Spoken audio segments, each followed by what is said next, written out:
you're really happy about the fact that you are investing your time jointly with other people who you know are of great caliber. Uh, just as Mr. Santoshivan said, uh, you can imagine a story, you can write a script, a director can conceive a character, he can shoot a shot, he can make a scene, but at the end of the day, what the people or the audience get to see is the actor's interpretation of the character. There is only so much that you can make an actor do. From one point, it is up to the actor. So, when there are great actors performing on screen, there is a big difference. So, Urmi is blessed in that regard because you have some fantastic actors. I don't think in any language, in any industry in India, all these actors have come together for a film. A cast like this, I don't think, have come together for any film in any language. It's the first time in Indian film history that I think these actors from so many different languages have come together for a film like this, and that really makes Urmi special. That is another great thing about the film, because people like Vidya Balan, when we spoke to her about the film, she wanted to do the film, and she called us up and told us there's a song in the film where she performs what vaguely is Dasiyatam. So she called us up and she had us fly in a Dasiyatam expert from Trivandrum, and we flew them, a team of Dasiyatam experts, to Bombay, and she rehearsed for 2 weeks. That was not, we didn't ask her to do it. She called us up and said she has to do it. And Genelia, and to be very frank, Genelia has got only one scene where she has to ride a horse. She called me up and said, I have to make it look original. I can't look like I'm on a horse for the first time in my life. And she used to go to the race course in Mumbai and take horse riding lessons. It was great to see that actors of such caliber took the film so seriously, And Prabhudeva took so much effort in learning the language, learning the dialogues, and I've seen a lot of films in which Prabhu sir has acted. Not all of them, but personally, I think Urumi is Prabhudeva's best performance in his life as an actor. Tamil, Telugu, Hindi included. I think that is Urumi is Prabhu sir's best performance. And Urumi does not have Prabhudeva the dancer or the choreographer. It has Prabhudeva the actor. It is not a film where you can see 3 dance numbers from Prabhudeva. No, but you can see Prabhudeva the actor, and when you see the film, you will realize that he's a damn good actor. Vasco da Gama first came to India in 1498, and he offered a lot of money for pepper to the North Malabari traders. He offered a lot of money for pepper, but at that time they said, sorry, we cannot trade with you because we have an agreement with internal traders. And Vasco da Gama had to go back. He had to go back. His whole expedition was a failure. So much money was spent for his team to sail from Portugal, from Lisbon to Calicut. The whole expedition was a failure because he couldn't trade. So what he did was, 4 years later, he came back with armed ships and he bombarded the northern coast of Kerala into submission. And he intimidated those people into trading with them. There was no option. So in a way, it was conquest. It wasn't business. It was conquest. And there's been a lot of atrocities that they have done, like kill people, and they used to kill people and hang their bodies so that other people will see it and be scared, things like that. So actually speaking, Vasco da Gama is a villain. I prefer to look at it that way.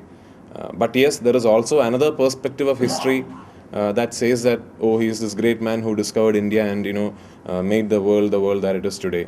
The Taj Hotel in Calicut has a Vasco da Gama suite.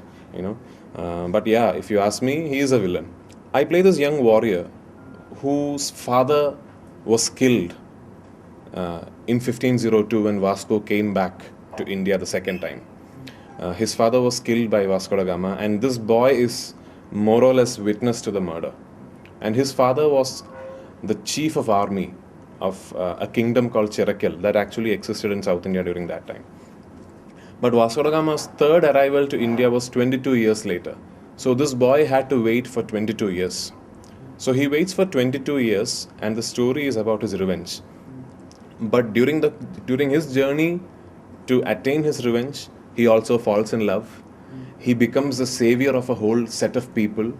He makes a whole country realize that, there is another way than to go after the white man's path. So it's a very, very interesting film in that sense. A lot of preparation from my part had to go in because there's a lot of action in the film using the Urumi, and it is not a very easy weapon to use. It's not a very easy weapon to use because it cuts both sides. Both sides of the weapon is sharp, and it's a very difficult weapon to control.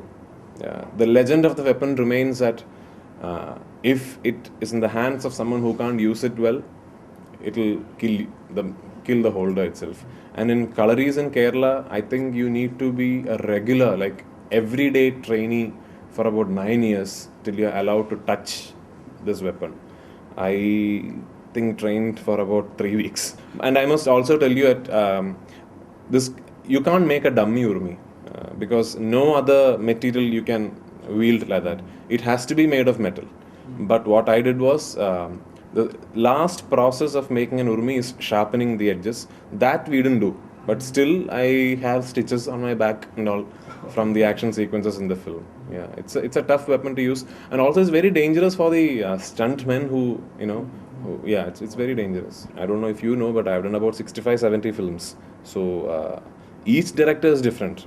Each one you go to has a different way of making a film, and Mani sir and Santosh sir both have their own ways of making a film, conceiving a scene, making an actor perform, and all that.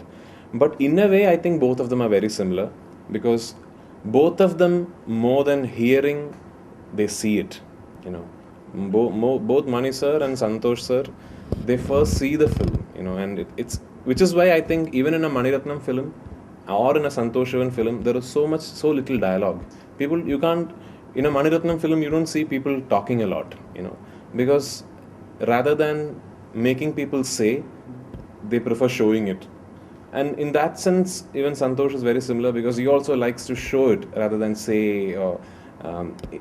When you see Urumi, you will know that the filmmaking in Urumi is very different from that of a period film. The filmmaking grammar in itself is very modern. It's a very modern way of making a film. But the story told is a period film. So in that sense, I think to a large extent, Mani Ratnam and Santosh Sivan are quite similar. But yeah, I'm good friends with both of them. So for me, it's very comfortable, either one of them. So I was an actor all these years. Now I have my own production company in Malayalam. And my father was an actor, my mother is an actor, my brother is an actor, my sister-in-law is an actor. Unfortunately, my wife is a journalist. That's all that I know to do. Although I learned information technology and all that, I eat, breathe, sleep cinema. And I love traveling, and I love making films. That's what I love to do. And I get paid for doing what I love to do. It's probably my harshest critic. She works for the BBC. The thing is, she's not very well versed with Malayalam cinema yet. Although she's a Malayali, she was born and brought up outside of Kerala. So yeah, but she remains my harshest critic.